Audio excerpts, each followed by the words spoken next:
Launching from Earth to the outer reaches of space, one individual in search of the truth reports live from our very own satellite, safe from coronavirus and political influence.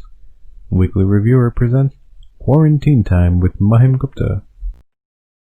While our government downplays the global pandemic, it's important that we all do our part by staying inside, social distancing, and taking the necessary safety precautions when interacting with others.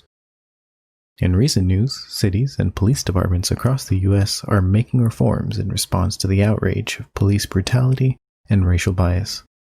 Protesters took to the streets on May 26th, the day after the murder of George Floyd, and are still continuing as this show airs.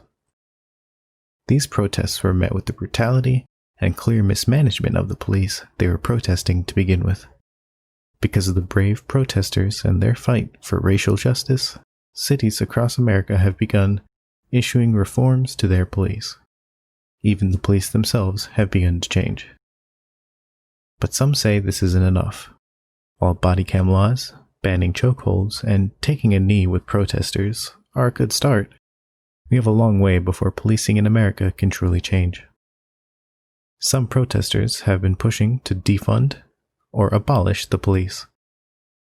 Before you anarchists get your hopes up, no, this doesn't mean chaos and crime should run rampant in the streets.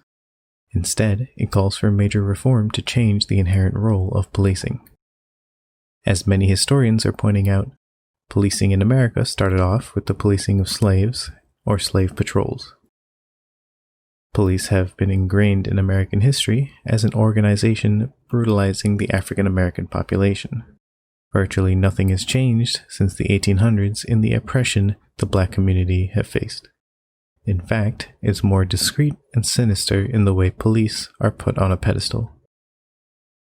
As we talk right now, police all over America are deeply knit into every action we do. But while we are expected to follow the rules, a police officer isn't held to that standard.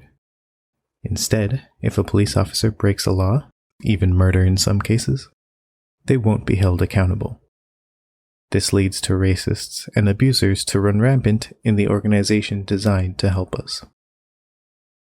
Defunding the police is, like its name suggests, meant to defund the activities of the police. Police departments handle everything from civil disputes to larger crimes.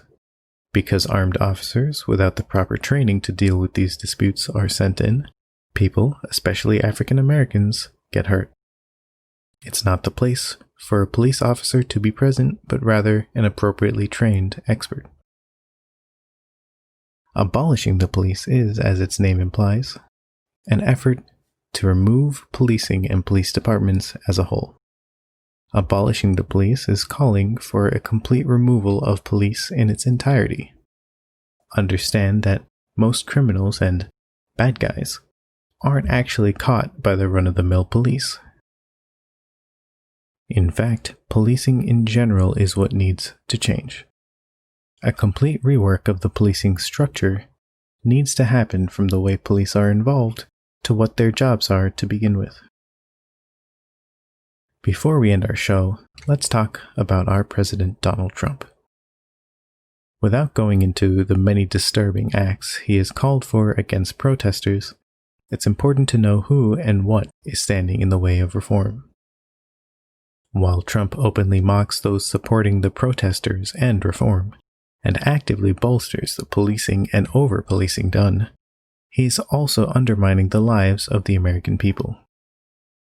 Protests over the last 3 weeks have shown us that even amidst the global pandemic, people can safely protest and ask for reform.